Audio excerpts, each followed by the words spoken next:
नमस्कार दोस्तों, आप सभी का स्वागत है हमारे YouTube channel BCS basic physics में। आज की इस वीडियो में हम कक्षा 11 से रिलेटेड जो 5th चैप्टर है NCERT की पाठ्य पुस्तक, उसकी एक्सरसाइज की कुछ क्वेश्चंस यहाँ पर देखेंगे। हमने 1 से लेकर 14 तक के जो क्वेश्चंस हैं वो देख लिए थे। आज 14 से आगे के क्वेश्चंस यहाँ पर सोल्व करने वाले हैं। देखिए दोस्तों, हमारा जो 15वां जो क्वेश्चन है वो क्या है कि किसी घर्षण रहित मेज पर 10 किलोग्राम और 20 किलोग्राम के दो पिंड किसी पतली डोरी द्वारा आपस में जुड़े हैं। 600 न्यूटन का कोई क्षैतिज बल ए पर बी पर डोरी के अनुदिश लगाया जाता है, तो प्रत्येक स्थिति में डोरी पर तनाव क्या है। पहले एक बार क्वेश्चन को समझ लेंगे। दो पिंड एक घर्षण रहित मेज पर रखे हैं जिनके द्रव्यमान 10 किलोग्राम और 20 किलोग्राम है और 600 न्यूटन का क्षैतिज बल उनके ऊपर आरोपित किया जाता है। पहले एक बार पिंड ए पर और दूसरी स्थिति के अंदर पिंड बी के ऊपर लगाया जाता है। प्रत्येक स्थिति के अंदर हमारे को डोरी में तनाव पूछा है। देखिए दोस्तों, सबसे पहले तो मैं पहली स्थिति की बात करता हूं। यहां पर हमारे पास में ये एक घर्षण रहित मेज है, टेबल है और इसके ऊपर दो पिंड रखे हुए हैं। ये हमारे पास में, जैसे हम कह दें कि ये हमारे पास में पिंड एक, ये वाला जो पिंड है वो A है, ये वाला पिंड है वो B है और इन दोनों को हमने एक डोरी से बांध रखा है। इसका जो द्रव्यमान है वो है 10 किलोग्राम, इसका जो द्रव्यमान है दोस्तों वो है 20 किलोग्राम। 600 न्यूटन का क्षैतिज बल A पर लगाया जाता है। इसके ऊपर इधर की ओर 600 न्यूटन का बल काम कर रहा है। इस टेबल और पिंडों के मध्य कोई घर्षण बल काम नहीं करता है। तो इस स्थिति के अंदर हमारे को इस डोरी में उत्पन्न तनाव की वैल्यू फाइंड आउट करनी है। इस डोरी में तनाव इधर इसके दूर की ओर, इधर भी इससे दूर की ओर इस तरीके से काम करता है। यहां पर हम पिंड जो B है उसके ऊपर लगने वाले टोटल बल, A पर लगने वाले कुल बलों की बात करते हैं, फिर यहां से तनाव की वैल्यू फाइंड आउट करते हैं। दोस्तों, हम ये कंसीडर कर लें कि ये जो पिंड है इधर इस डायरेक्शन में A त्वरण से गति कर रहे हैं, तो यहां से इसके ऊपर लगने वाले बल तो 20 इंटू A, द्रव्यमान M इंटू A, इसके ऊपर टोटल बल लग रहा है जो कि इसके अंदर डोरी में उत्पन्न तनाव के बराबर होगा। डोरी में उत्पन्न तनाव ही इस पिंड को इधर खींच रहा है। ये पूरा निकाय A त्वरण से इधर गति कर रहा है, तो 20A Ma बराबर हो जाएगा T के। तो यहां पर M की वैल्यू है वो 20 है। तो ये हमारे पास में इस कंडीशन के लिए इक्वेशन नंबर 1 आ गई है। पिंड B पर लगने वाले बलों की यदि हम बात करें तो इस पर इसका जो द्रव्यमान है वो 10 और इसका जो एक्सेलरेशन है वो A, तो 10A बराबर आ जाएगा हमारे पास में। इस पर 600 न्यूटन का बल तो लग रहा है इस तरफ और तनाव लग रहा है अपोजिट डायरेक्शन में, तो 600 माइनस T इसके ऊपर काम करेगा। इक्वेशन नंबर 1 और 2 आ गई है। ये तो B के लिए आई है और ये आई है A के लिए। दोनों इक्वेशंस को यदि हम जोड़ दें तो हमारे पास में 30A बराबर आ जाएगा, माइनस माइनस ये प्लस में, ये माइनस में, और ये आ जाएगा 600। यहां से A बराबर हमारे पास में आ गया दोस्तों 20 मीटर पर सेकंड स्क्वायर, 20 मीटर प्रति। 1 0 से 1 0 कैंसिल हो गया, फिर इसमें 60 में 3 का भाग लगाएंगे तो 20 आ जाएगा। यदि आपके पास में 1 की वैल्यू आ गई तो यहां पर 1 का मान रख दीजिए। तो यहां से जब 1 की वैल्यू पुट कर देंगे इस इक्वेशंस के अंदर तो हमारे पास में T का मान निकल कर आ जाएगा 20 गुणा A और A का मान हमारे पास में 20, तो 20 गुणा 20, T बराबर हमारे पास में आ गया है दोस्तों 400 न्यूटन। तो डोरी में उत्पन्न तनाव पहली कंडीशन में 400 न्यूटन होगा। दूसरी स्थिति देखिए दोस्तों, अब की बार जो बल है, फोर्स है, वो हमारे पास में पिंड दोनों इस तरीके से रखे हुए हैं। अब की बार इस तरफ लग रहा है 600 न्यूटन का फोर्स और ये जो पिंड है इसका द्रव्यमान है 10 किलोग्राम, इसका द्रव्यमान है 20 किलोग्राम और ये दोनों बंधे हुए हैं एक डोरी से। इसमें तनाव इधर T, इसमें तनाव T इधर अपोजिट डायरेक्शन है और ये निकाय है A त्वरण से गति कर रहा है। सिमिलर तरीके से यहां पर इस पिंड पर लगने वाले फ्री बॉडी डायग्राम से यहां पर इसका जो एक्सेलरेशन है A हमने कंसीडर किया, तो 10A बराबर आ जाएगा T के। यहां पर देखिए दोस्तों कितना इसका एक्सेलरेशन है A, तो 20A बराबर आ जाएगा 600 माइनस T, 600 माइनस T। अब की बार भी इन दोनों को जोड़ देंगे। अब की बार भी यहां से इन दोनों को जोड़ेंगे तो दोस्तों कितना निकल कर आएगा, 30A बराबर हमारे पास में आ गया 600, A बराबर हमारे पास में फिर से आ गया 20 मीटर प्रति सेकंड स्क्वायर।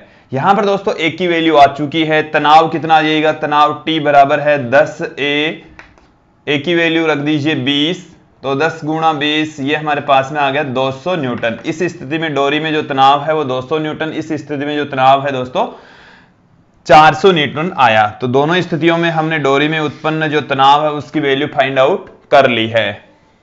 अब हम अगला इसका पार्ट, अगला जो क्वेश्चन है वो यहां पर देखते हैं। तो 16वां क्वेश्चन है वो है दोस्तों कि 8 किलोग्राम और 12 किलोग्राम के दो पिंडों को किसी हल्की डोरी जो घर्षण रहित घिरनी पर चढ़ी है के सिरों से बांधा गया है, पिंडों को मुक्त छोड़ने पर उनके त्वरण तथा डोरी में तनाव ज्ञात कीजिए। इसके लिए हमने एक डेरिवेशन भी किया है, आप यहां पर इसको समझ भी लेंगे। ये हमारे पास में एक घर्षणहीन घिरनी है, इससे हमने दो पिंड लटका दिए हैं। ये हमारे पास में एक घिरनी है दोस्तों, और इस घिरनी से कोई डोरी लगी हुई है और उसके ऊपर 8 किलोग्राम, ये 8 kg का है और ये है 12 kg का। दो पिंड लटके हुए हैं, इस डोरी में तनाव ऊपर की ओर होगा, इसमें भी तनाव ऊपर की ओर होगा, इसमें इधर नीचे की ओर बल काम करेगा। यदि हम इसको M1 कह दें तो M1G नीचे, इसको M2 कह दें तो ये M2G नीचे की ओर काम करेगा। फिर हम M1 और M2 की वैल्यू लास्ट में पुट कर देंगे दोस्तों। तो इस घिरनी से इस अवितन्य डोरी को, हल्की डोरी को जो घर्षणहीन घिरनी पर लटकी हुई है, तो इस डोरी में उत्पन्न तनाव की वैल्यू ज्ञात करनी है, इनका एक्सेलरेशन हमारे को ज्ञात करना है। हम ये कंसीडर कर लें कि ये ए एक्सेलरेशन से नीचे की ओर जा रही है, ये ए एक्सेलरेशन से ऊपर की ओर जा रही है, क्योंकि जितने एक्सेलरेशन से ये नीचे जाएगा उतने ही एक्सेलरेशन से ये जो डोरी है वो ऊपर की ओर गति करेगी, ये पिंड ऊपर की ओर गति करेगा दोस्तों।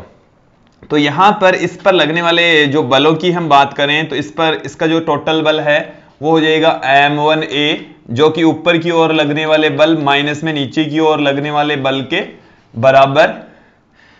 इसके लिए यदि फ्री बॉडी डायग्राम की बात करें तो M2A, इसका जो एक्सेलरेशन है वो है A, टोटल जो बल हो जाएगा वो M2A, जो कि बराबर होगा नीचे की ओर लगने वाले बल M2G माइनस में T के इक्वल।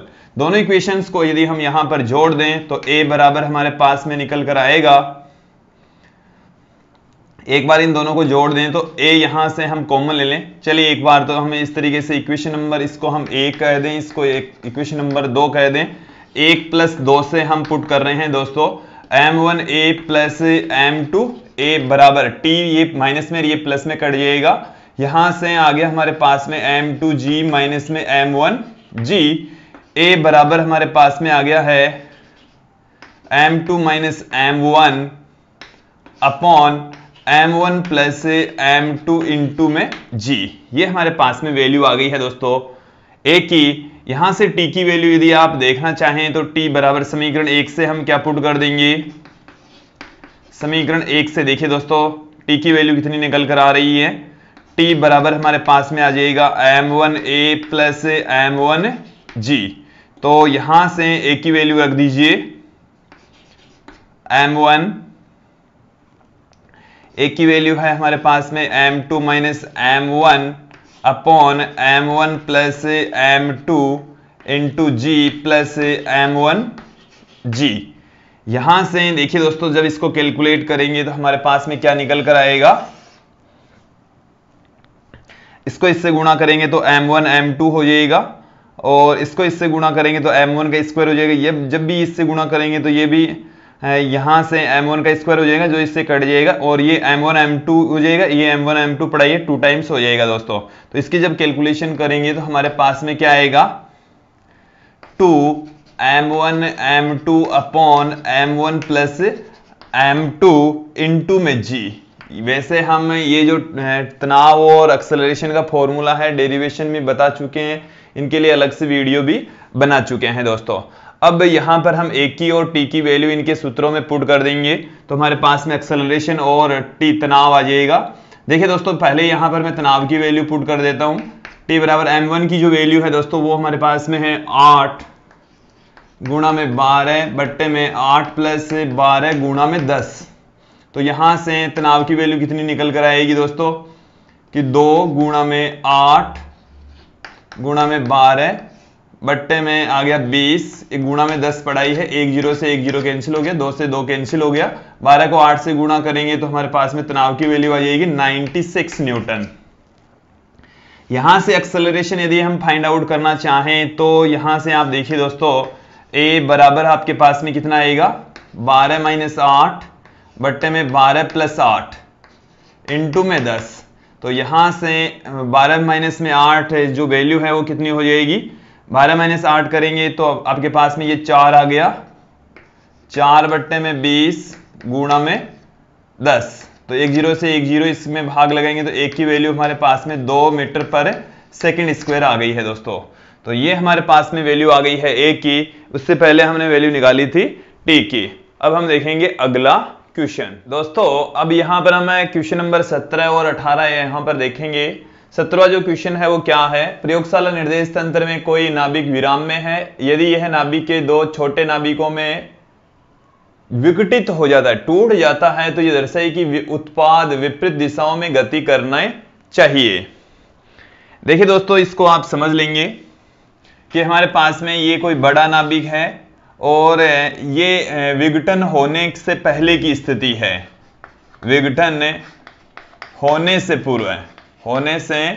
पूर्व, और जब इसका विघटन हो जाता है तो ये 2 नाभिकों में टूट जाएगा दोस्तों, ये 2 नाभिकों में टूट जाएगा। और हमारे को ये सिद्ध करना है कि ये दोनों टूटने के पश्चात, विघटन के पश्चात एक दूसरे की विपरीत दिशा में गति करते हैं दोस्तों। इसका द्रव्यमान हम कंसीडर कर लें कैपिटल M, इसका द्रव्यमान हम M1 कंसीडर कर लें, इसका द्रव्यमान M2 कंसीडर कर लें। यहां पर इसका जो वेग है दोस्तों U बराबर 0 है। हमारे को ये बता रखा है क्वेश्चन में कि नाभिक प्रारंभ में विराम अवस्था में है तो इसका वेग 0 है, टूटने के पश्चात इनके जो वेग है दोस्तों हम ये कंसीडर कर लेते हैं कि इसका जो वेग है वो v1, इसका जो वेग है वो हो जाता है v2। और हमें ये सिद्ध करना है कि जो v1 और v2 है वो एक दूसरे की विपरीत दिशा में है दोस्तों। तो यदि इनके द्रव्यमान बिल्कुल समान होते हैं, ये बराबर नाभिकों में टूट जाते तो ज्यादा बेटर तरीके से आप समझ सकते हैं, बट यहां पर भी आप इन लोगों इस क्वेश्चन को अच्छे से समझ सकते हैं दोस्तों। कैसे, यहां पर हम संवेग संरक्षण नियम को अप्लाई करके इसको समझेंगे। संवेग संरक्षण नियम क्या है कि विघटन से पूर्व का संवेग विघटन के बाद ये संवेग के बराबर होगा।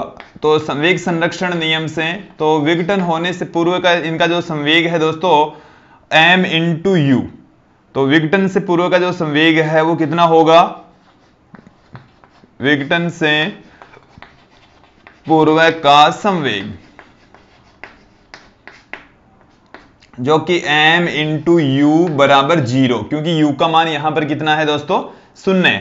फिर विघटन के बाद का संवेग, विघटन के बाद का संवेग, विघटन के बाद में इन पिंडों का जो संवेग है दोस्तों वो क्या हो जाएगा, हम यहां पर इसका द्रव्यमान m1, वेलोसिटी v1, दूसरे पिंड का द्रव्यमान m2, वेलोसिटी v2 सदिश रूप में लिखेंगे तो इनके ऊपर वेक्टर का निशान लगा देंगे।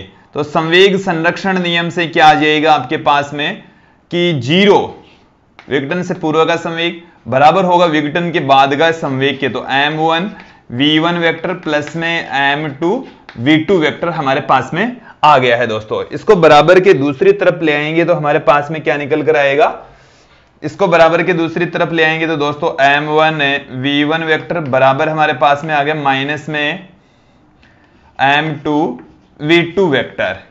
यहां पर जो m1 है वो तो एक अदिश राशि होती है और ये जो v1 और v2 है वो दोनों सदिश राशियां हैं दोस्तों।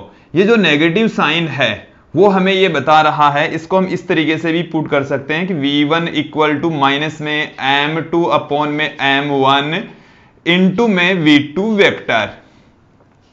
तो जो v1 और v2 है ये सदिश राशि है। यहां पर ये जो नेगेटिव साइन है वो ये बता रहा है कि इन दोनों का जो वेग है एक दूसरे की विपरीत दिशा में है, अर्थात नाभिकों का विघटन जब होता है तो विघटन के पश्चात, स्थिर नाभिक का जब विघटन होता है तो विघटन के पश्चात वो दोनों एक दूसरे की विपरीत दिशा में गति करेंगे। यहां पर ये नेगेटिव साइन यही शो करता है कि यहां ये ऋणात्मक चिन्ह यह बताता है कि दोनों नाभिक एक दूसरे की विपरीत दिशा में गति करेंगे। यहां पर यह ऋणात्मक चिन्ह, जो नेगेटिव साइन आप लोग देख रहे हैं, और ऋणात्मक चिन्ह है, चिन्ह यह बताता है कि m1 व m2 के वेग, m1 व m2 के वेग, या v1 और v2 जो इनके वेग हमने कंसिडर किए हैं वो एक दूसरे की विपरीत दिशा में है। v1 व v2 एक दूसरे की विपरीत दिशा में है दोस्तों, एक दूसरे की विपरीत दिशा में है, विपरीत दिशा में है दोस्तों।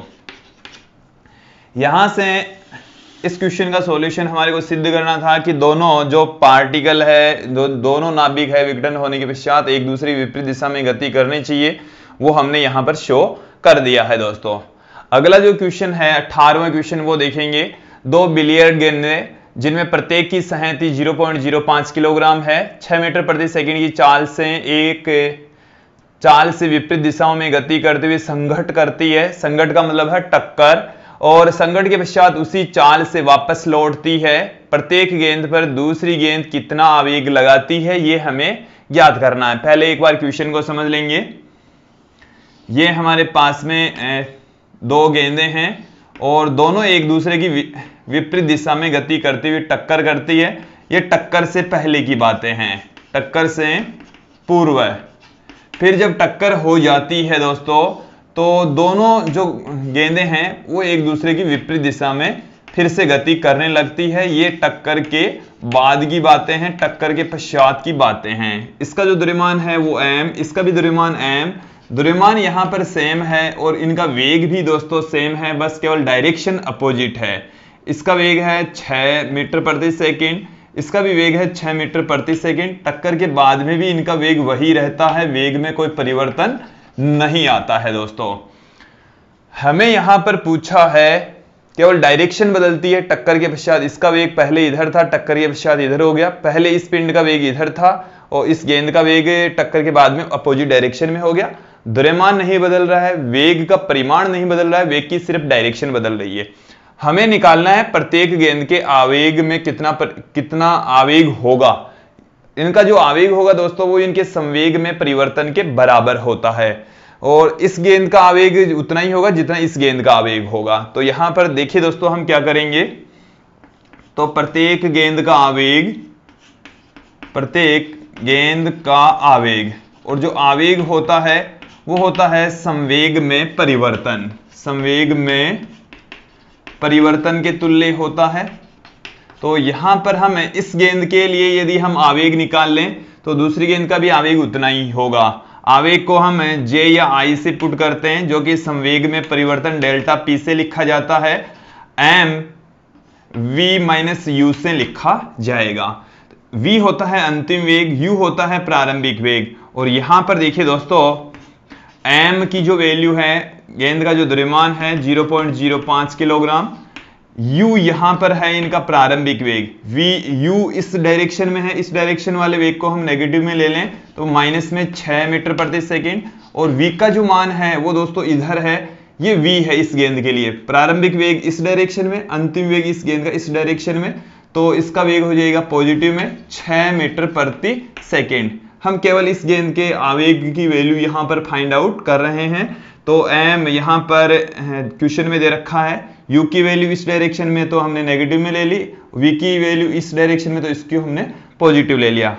वैल्यू पुट कर दीजिए इसमें, तो m का मान है 0.05, v की वैल्यू है 6, माइनस माइनस प्लस हो जाएगा, u की वैल्यू हमने यहां पर पुट कर दी, तो 0.05 गुणा में यहां पर माइनस माइनस प्लस 6 हो गया, 6 6 12 हो गया, तो इसको हम 12 से गुणा कर देंगे, 12 को 5 से गुणा करेंगे 60 हो जाएगा। उसमें दो संख्या पहले हम पॉइंट पुट कर देंगे, तो 0.6 किलोग्राम मीटर प्रति सेकेंड, ये हमारे पास में आवेग आ गया। पहली गेंद का आवेग जितना होगा उतना ही दूसरी गेंद का आवेग होगा दोस्तों। तो ये था हमारा 18वां क्वेश्चन। फिर इसके बाद में हम देखेंगे अगला क्वेश्चन 19वां क्वेश्चन। दोस्तों अगला क्वेश्चन 19वां क्वेश्चन, 100 किलोग्राम सहती की किसी तोप द्वारा 0.020 किलोग्राम का गोला दागा जाता है। यदि गोले की नाल मुखी चाल 80 मीटर प्रति सेकंड है तो तोप की प्रतिक्षेप चाल क्या होगी। हमारे को संवेग संरक्षण नियम अप्लाई करते हुए इस क्वेश्चन का आंसर फाइंड आउट करना है। गोला दागने से पूर्व का संवेग, गोला दागने के पश्चात कुल संवेग। हम यदि कंसीडर कर लें कि हमारे पास में जो तोप है, जैसे ये हमारे पास में कोई तोप है दोस्तों, और उस तोप से इधर की ओर गोला दागा जाता है, ये तोप है दोस्तों। तो गोला दागने से पूर्व का संवेग, गोला दागने से पूर्व का संवेग शून्य होगा, क्योंकि गोला और तोप दोनों का वेग कितना होता है, 0। पूर्व का संवेग शून्य होगा, क्योंकि संवेग होता है द्रव्यमान गुणा वेग, तो दोनों का ही वेग 0, तोप का भी और गोले का भी। फिर गोला दागने के बाद का संवेग, गोला दागने के बाद का संवेग, गोला दागने के बाद का जो संवेग है दोस्तों, जैसे गोला आगे की ओर गति करेगा तो जो तोप है वो पीछे की ओर गति करेगी। हम ये मान लें कि जो स्मॉल m है वो गोले का द्रव्यमान है, गोले का द्रव्यमान हम स्मॉल m कंसीडर कर लेते हैं, और कैपिटल M हम तोप का द्रव्यमान कंसीडर कर लेते हैं दोस्तों। तो यहां पर इनका जो संवेग है टक्कर गोला दागने के पश्चात, कि गोला दागने के पश्चात जो तोप है दोस्तों वो पीछे की ओर खिसकती है, हम कंसीडर कर लें v वेग से, और गोला आगे की ओर v वेग से। ये हमारे पास में गोला है जो कि स्मॉल v वेग से आगे चलता है, और ये कैपिटल M द्रव्यमान वाली तोप कैपिटल V वेग से पीछे की ओर चलती है दोस्तों। ये तोप है, तोप। यहां से आप देखेंगे गोला दागने के बाद का जो संवेग है वो पहले हम करेंगे बात तोप का संवेग, तो m इंटू वी प्लस गोले का संवेग m इंटू स्मॉल v। ये कैपिटल में है दोनों ही, और ये स्मॉल में है दोनों ही। संवेग संरक्षण के नियम से क्या होगा, गोला दागने के पूर्व का संवेग गोला दागने के बाद ये संवेग के बराबर होता है। तो संवेग संरक्षण नियम यहां पर हम अप्लाई कर देंगे। संवेग संरक्षण नियम से क्या निकल कर आ रहा है दोस्तों, गोला दागने से पूर्व का संवेग, दागने से पूर्व का संवेग बराबर होगा गोला दागने के बाद का संवेग, गोला दागने के बाद का संवेग, दोनों बराबर होंगे दोस्तों। यहां से गोला दागने से पूर्व का संवेग 0, गोला दागने के बाद का संवेग हो गया capital M capital V vector plus M into small v vector.